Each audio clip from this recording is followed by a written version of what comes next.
Hi, everyone. I'm Dr. Natalie Force, and I'm really excited to be here. Thank you for joining me. Thank you for joining me, and thank you especially to WISEHER for inviting me to share just a little bit of my expertise with you today. Today, I would like to talk to you and with you about revolutionizing your performance. Be you. Really, really crucial in so many ways. And today, just to be clear, I want you to have a few takeaways. You're going to have more than the 4 that I'm showing you right now. So number 1, I want you to understand the hidden power of patterns, crucial to your success. I want you to gain some insights into how to find your purpose and how to actually live your potential. I go by know, embrace, and achieve. And before we stop today, I want to be able to help you create some specific action steps that ensure results that matter to you. After all, the goal, of course, is to be you. So we will talk about the hidden power of patterns and the hidden power of your performance. We will also talk a little bit about how important it is to make everything personal when you want to revolutionize your performance. And lastly, I want you to be able to have some action steps, as I said before, to complete that revolution so that you can achieve your potential and actually be you. How does that sound? Good? All right. So let me stop sharing this so that you can actually see me and I can see you. I actually prefer it that way. So first of all, I didn't come to the conclusions and the ideas that I'm going to share with you today out of the blue. I know a lot of people like to say, well, I woke up and I knew everything. Well, I don't think there are any overnight successes. I have lived too long, have seen too much, have done too much to believe that anything just happens overnight except for your purpose. So, quick story on me. When I was born, I pretty much knew what I wanted. I had certain insights, I knew certain things, and I always knew a little bit of my path. Then I entered the socialization phase. And in that, there are a lot of peer pressures. There are a lot of people who try and tell us how to live in accordance with the rules. And all of that makes sense.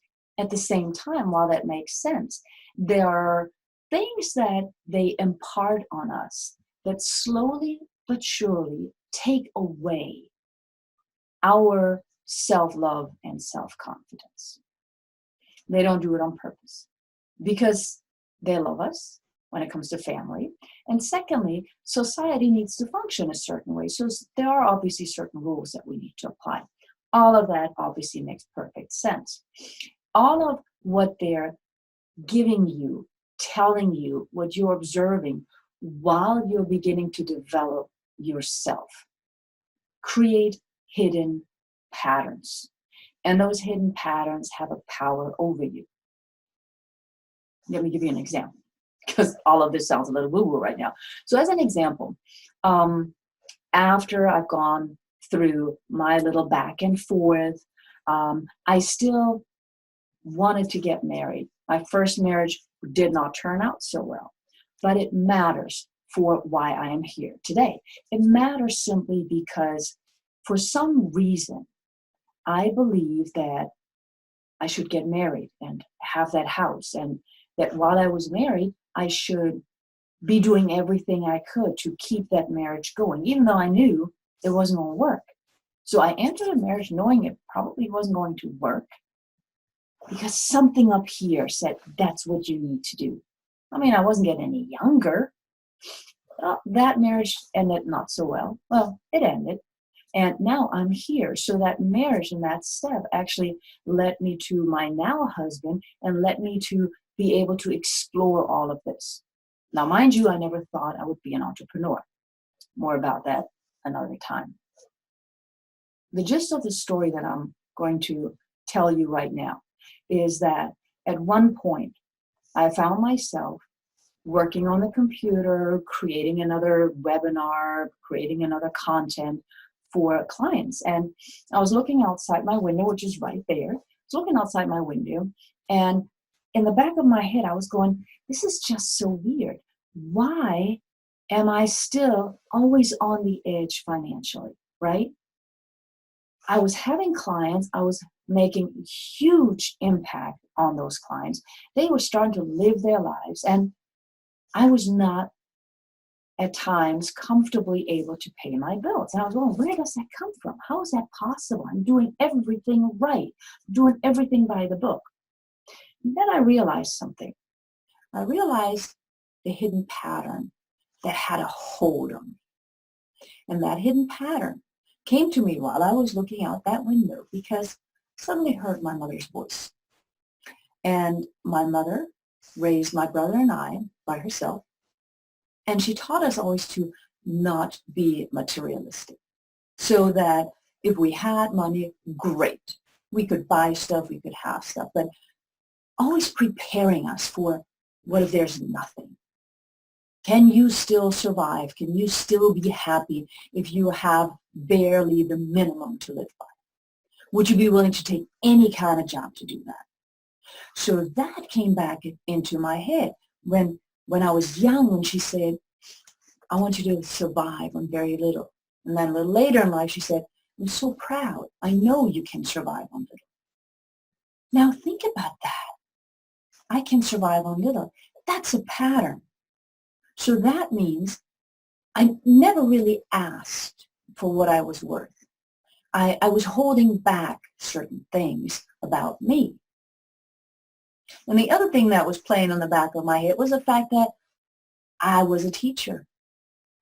And if you know anything about teachers, I love teachers. If you know anything about teachers, we give everything away. We work at night, students call us, and we give them more than they ask for. And that pay is not very good, Homo. So those two patterns were playing back there while I was trying to get up and run my new business. They had a power over me that kept me stuck. Now, those patterns, of course, came from somewhere in the back of my head. That's why I keep pointing back here. They are things that when you were younger, you observed, that in passing, you heard somebody say, that in passing you see on TV, or a TV show that you watch regularly, the movies, all of those things, plus our parents, our families, our friends, trying to help us navigate society. All of those things put stuff on you. And all of those things that have been put on you, just like the proverbial onion, begin to hide who you really are. And at times we become afraid of who we are, of going back there. Because the question is, does it fit with what we're doing? Does it mean we may end up losing friends? I've learned this from my daughter. So think about that. I told you I want you to be able to understand the hidden power patterns. This is step one in that. If you want to have the best performance possible, you first need to look here. What is in there? There are ways to do that, and I'll talk about those a little later when I give you some specific action steps. But a lot of it has to do with journaling and creating a support network, finding a mentor that can help you dig a little deeper on why you do the things you do, or why I do the things I do. The hidden power of patterns also goes to other things that we're doing. Let me phrase it this way. We all have a purpose. We all have a purpose, and we all have potential. However, we don't necessarily align with those as much as we could. And part of the reason is the way that we have been conditioned. So lately I've been thinking about, how do we celebrate ourselves and our performances? Do you have a washing machine? I know this may sound off topic, but do you have a washing machine? Because lately I've noticed that washing machines play music when they're done. And yes, this does go to the hidden power of patterns. Think about your washing machine, okay? You have one like I do. When the cycle is done, when it's completed everything, it plays a little song, dee-dee-dee-dee-dee-dee. Okay. Now, I looked at that the other day and I went, that's interesting. I'm pretty sure that song, that music is intended for whoever's doing the laundry to be alerted instead of going like a beep sound or something like that. But I turn it around a little bit. That's what I do. I revolutionize that idea. I looked at it and said, that is so cool. That washing machine is celebrating the fact that it has completed a task. So, when's the last time that you celebrated yourself, recognized yourself for completing a task? Now note, I'm not asking how well you completed the task, because think about the washing machine, right? Sometimes you take those white socks out of there, they're still kind of not so white. In society, we've been trying to only celebrate ourselves when we've achieved something big, like maybe, get an award, or when somebody else says, good job. But when somebody asks you, hey, how did it go? What's your answer? Is it, whoa, I rocked this task, whatever it may be? Or is it, I think I did okay. And I have to say, especially if you're a woman, we've been trained to hide our light a little bit. So when you complete a task, why don't you celebrate yourself? Whether it's cleaning the dishes, writing a book, getting a new client, do you take a moment to celebrate? If not, why not? What is that pattern here that says, you shouldn't? Because let's face it, if you do celebrate every little step, you get more energy. And you get to realize your own worth much more. So one of the patterns I'd like you to start looking at is, how do you recognize yourself? How do you celebrate yourself? That does give us energy, and it leads into the second item I want to talk about, which is potential. By not celebrating ourselves, by listening to the patterns of don't be too narcissistic, don't be too egocentric, don't go around telling everybody how wonderful you are, keep it a little low, we're undermining our own potential. We begin to doubt our own potential. Again, I'm not saying that that is what friends, associates, or society is asking us to do, but it happens automatically. I see that every day in my clients, in my family, with my friends. And we're working through that. Think about mathematics. So how good are you in mathematics? Some of you are very good. I know that. I'm okay, but I've learned to often say, I'm not that good at it. Why am I doing that? I'm actually pretty good at it. But it's not something I enjoy doing. Math, accounting, it's not something I enjoy doing. I'm more creative. I'm more visionary. I'm more action-oriented. But I need the other part too. I have in life sort of been trained to think, oh, I'm not that good at math. Partially because of the teachers I had, partially because society is telling us we're either mathematics people or we're language and creative people. It's funny because when I look around, I see so many people who can do both, who are great at languages and great at science. But we've been told that it separates. And, of course, we've been thrown the gender card, right? Women are not that good at, men are not. And even though it may not have been intentional, which again we can discuss at another time, it does impact you right here. It impacts the words that you use. So whether it's math or anything else, you're either good at it or you're not. And that's okay. So when you understand how those patterns pop up, it can be simple things, it can be big things. They can hold you back from living your life because they impact your potential. They have you ask about your purpose. Like, oh, everybody's talking about purpose. Why does it matter? I have a job. I have this. Well, great. If you're happy with that, fantastic. Keep doing it. But you're listening to this and this whole WISEHER summit right now because there's more. So let's talk about the more. How do you know what your purpose is? I know a lot of people talk about purpose. I look at purpose differently. I have a way for you to figure it out.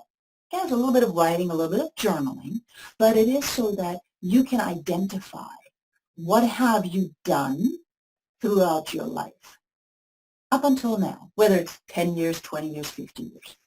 Now, it's a simple chart that you compare, and you can get that later. Don't worry about it. At the same time, we need to figure out, what do you enjoy? So do that with me for a moment. Just think back. If you want to close your eyes, but think back for a moment. Think back at what did you really enjoy? I want you to forget about anybody else right now, your friends, your family. I'm sure you enjoy spending time with them, sometimes more than at other times. There are some friends that you don't really enjoy, but you tolerate them. So don't go there. I want you to stay with, what do I really enjoy? When I do this, I feel light. I don't worry. I don't overthink. I just am in the moment. When you're able to identify that, and it may be something like planting flowers, it may be knitting, it may be walking, it may be speaking, it may be talking about accounting. It doesn't matter what it is. Let go of judgment. When you have an idea of what really makes you happy, what gives you that light feeling and just being there, that is connected to your purpose. That plus a little bit of journaling of what have you done throughout your life. And when I say done, I'm not talking about actions. I'm talking about what have you taught others in your life and what have others taught you in your life. If you put those two pieces together, you understand your purpose. What I just gave you is an analytical step-by-step guide to figure out your purpose. And yes, you still need some help from the outside because we're all too jaded and full of self-doubt. Sometimes you do find your purpose a little bit differently. You have an inkling of what it is and then you meditate. Or somebody says something to you and it just clicks. And yes, very often when you realize your purpose, it's like you got hit by a big, big medicine ball. Because sometimes it seems really big and scary. And it might just be scary because it's so different from what you're doing right now. and that's okay. Might be scary because it's so big. But most important, it does not have to be in the limelight. The limelight is overrated. Forget about the limelight. Not everybody needs to be there. What we need really is very, very different. What we need is for people to live their purpose. Because once you understand your purpose, you go back to your potential and you peel away those layers of what everybody told you you can and cannot do.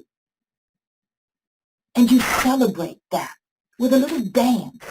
You've all seen that little girl in the morning jumping up on the next to the sink in the bathroom doing the dance.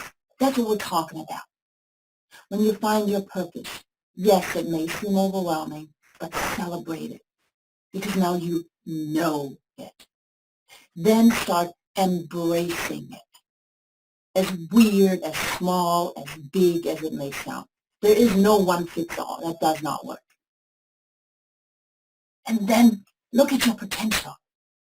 What is it that you have already achieved with it? Maybe it's drawing and you open back up some images that you drew years ago that made you happy and feel good. An acquaintance of mine, I did that a couple of weeks ago. All of a sudden she took out, and they were awesome drawings. And I went, why aren't you doing that? Of course, I intuitively knew that that is what gave her that sense of peace and happiness. She's doing a whole lot of stuff, really great stuff, but knowing that, seeing how she took it out and showed it, I was just like, wow, this is so you, that creative, artistic side, and her eyes lit up when she was talking about it. That's your purpose, and then you see the potential manifested. And sometimes, don't get me wrong, sometimes the potential may not be that quickly visible, right? Because of all that self-doubt.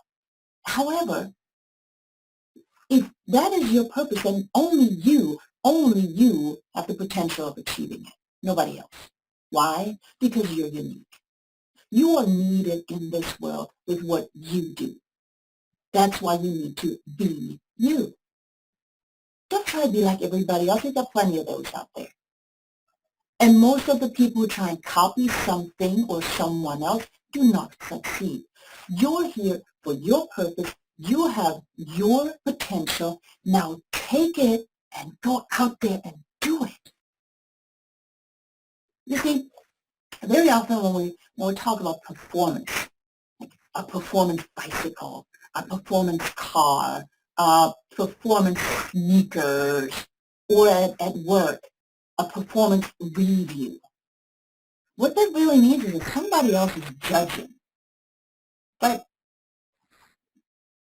do those judgments, do the key factors or questions in those judgments align with your understanding and your values? If not, then why worry about it? You see, we have to understand performance personally. For that, we do have to do a SWOT analysis, strengths, weaknesses, etc., etc. I just mentioned math earlier. It's not a weakness, but it's something I don't really enjoy doing. So, if I want to be me, it means I probably need to outsource that kind of stuff. So I have more time for me. Now, if I'm doing accounting, if I'm doing math, what does my performance look like? Am I going to get it done in 5 minutes and smile all the way through it? Or am I going to take half an hour, get really antsy doing it, get up in between to have a glass of water or a snack? Do I get easily sidetracked so that this 5-minute task is going to end up taking 5 hours of my time? Am I performing a task that I don't enjoy or that I'm not good at any kind of high level? That's a trick question because I am in some ways. I know I don't enjoy it, so I know I'm going to take a long time, but I'm going to get it done. So I'm going to celebrate getting it done. But I know that I don't enjoy it. So I perform at my highest level in everything that I do. But my highest level might not be up to par with an accountant's highest level when it comes to accounting. And an accountant's highest level in writing an essay might not be up to par with me writing an essay. And you know what? Who cares? Who cares about the other person? This is your life, not theirs. Take it personal. Make it personal. If somebody tells you you're not good at math and you know it's true, you go, you're darn right, I am not. Would you like to do it for me? And I do something else for you. So if you're in a team, this becomes really, really important. Very often, teams are being put together because of a need for certain tasks to be completed, not necessarily because of the expertise of everybody in the room. So if you're on a team and you get a task assigned that you don't enjoy, how is that going to go? Versus you and someone else switching tasks and you're both getting the task that you enjoy. What performance is that team going to have at that point? Now, whether you're in a team or not, you have to make your performance personal. How do you do that? You know yourself, you embrace yourself, and you achieve. That means you define what the highest level of your possible performance is. No one else. Now, if you have a job, your boss may not like hearing that, but that is just the truth. It's a simple truth. If you try to perform tasks that annoy you, and you have to at work, I have to in my work too.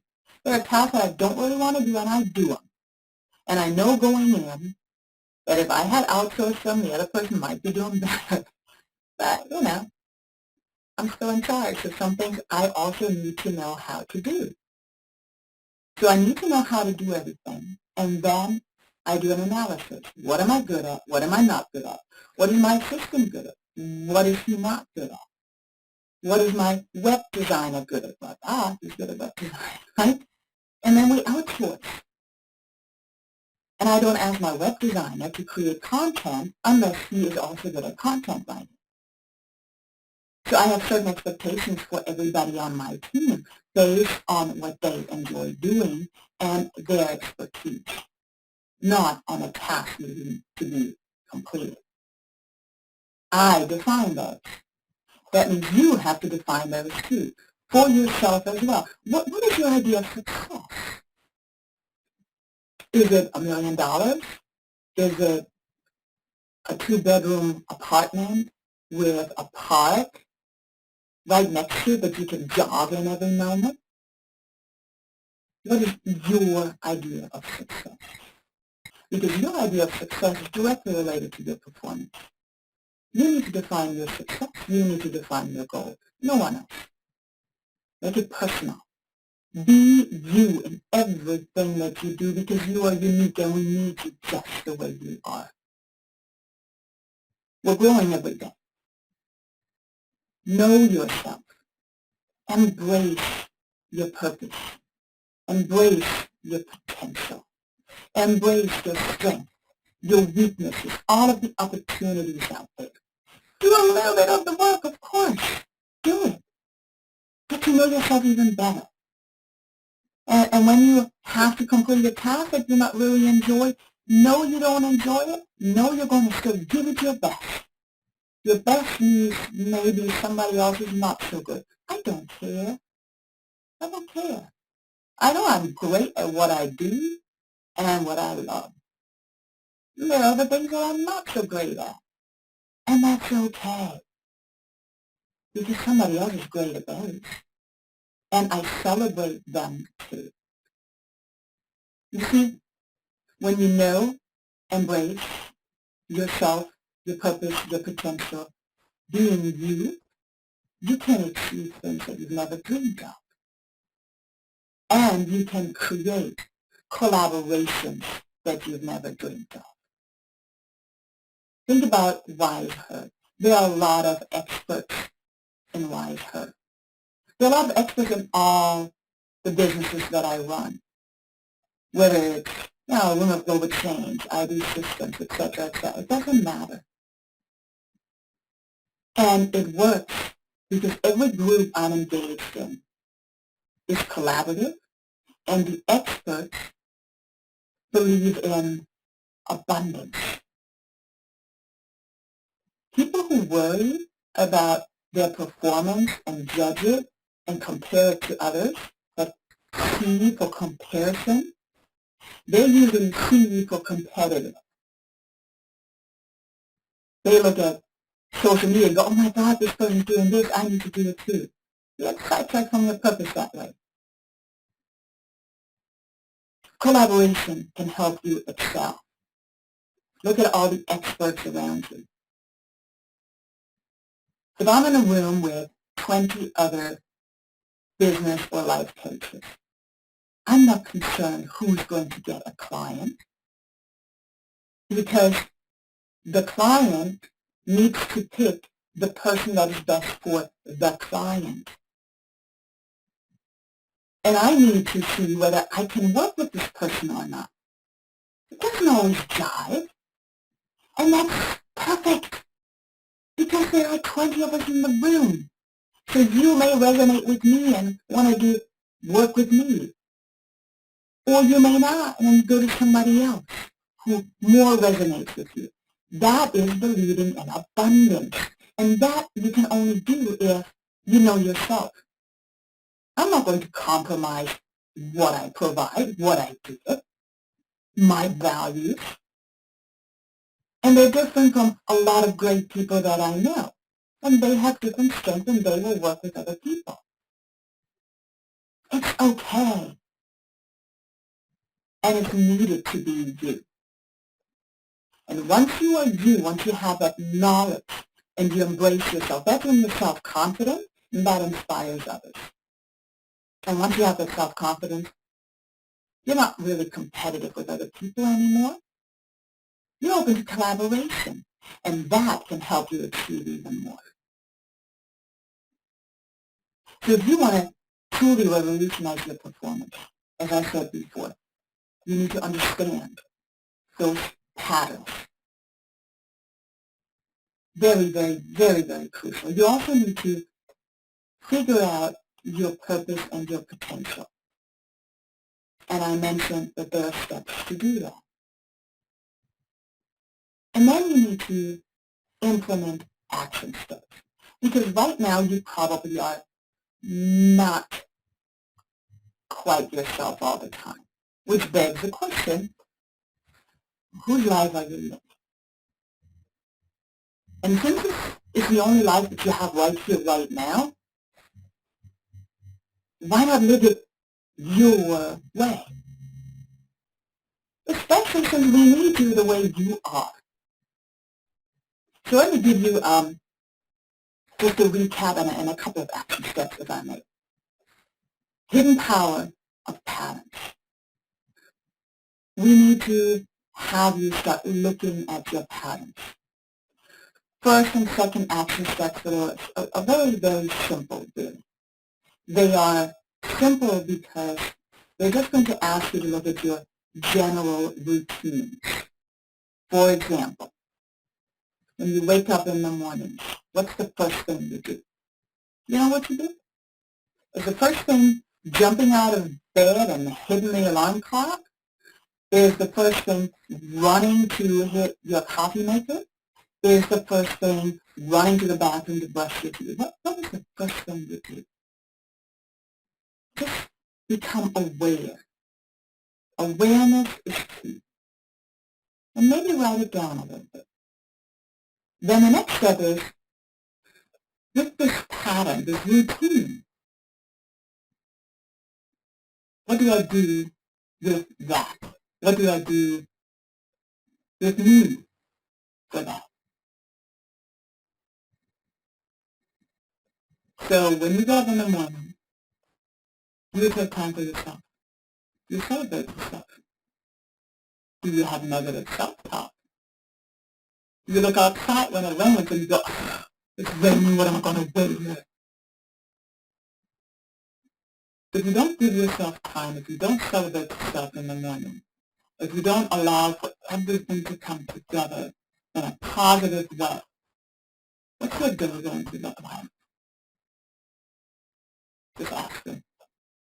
So I want you to start writing about your routines.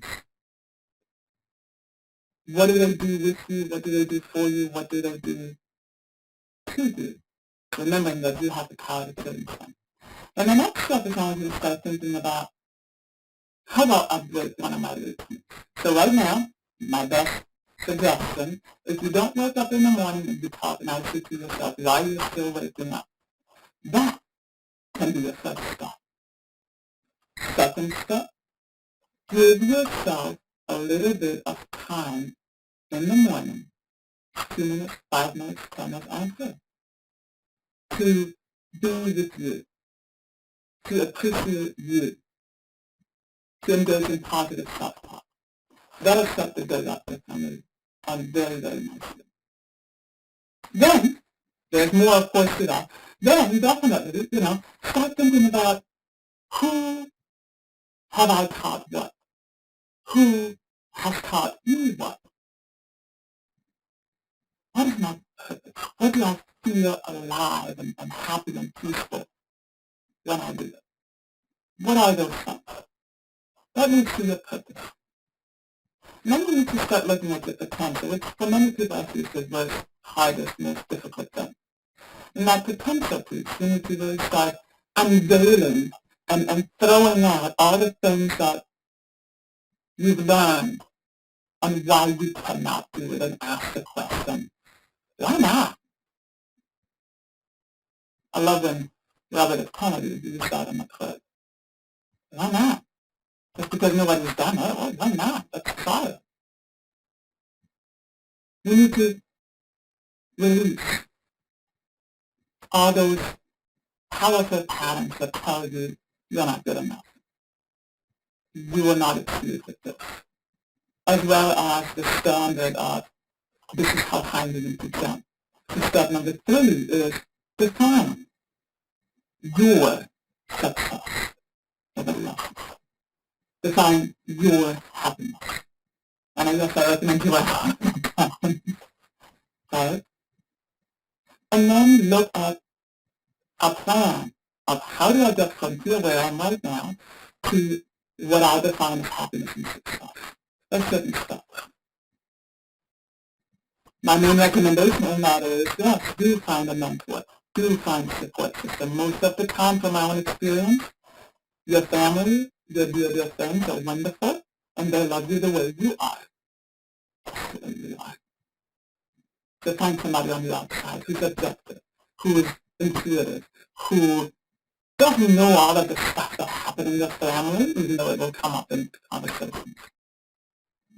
I can pretty much tell when a person starts talking to me what their purpose is.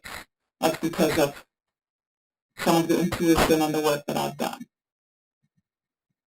But telling you doesn't work. You need to identify it yourself. So I'll guide you through it. And then we talk about potential. And we lay out a plan for you. Again, most important, be you. Don't buy into the judgment. Don't buy into somebody else telling you how you should be doing what and that. Having a 2-bedroom apartment with a nice big park outside is not good enough. If it makes you happy, it's good enough. And you need to. Alright. I think I wrapped it up. We talked about how it happens. And we talked about how to figure out your purpose and your potential with a couple of action steps. Understand and maybe write down on a sticky note. No, embrace, achieve. Those are really the basic steps. And then maybe write out on another little sticky note, collaboration, put a heart around it, and forget about competition and all that other stuff. I think we talked about all of that, and I gave you some action steps. If you do want to know more, I'd be happy for you to download a journaling guide. It's very simple. The website is bit.ly, you've all heard about bit.ly, and then backslash, free, capital Jour, and the number 1. Free Jour 1. Because it helps you to journal, and it's for free. I hope this helps you a little bit figuring out your next steps, figuring out what your purpose is, what your potential is, and that the only thing holding you back is doctor in the back of your head, and that's what we personally to uncover. I want to again thank you for your time, and I want to again thank WISEHER to invite me. It's a pleasure, and I hope you'll reach out to me if you have any questions, if there's anything that you want to learn a little bit more about. And once again, just if you want the free journal, bit.ly / free Jour1, and it should go straight out to you. Thank you, and have a revolutionary day.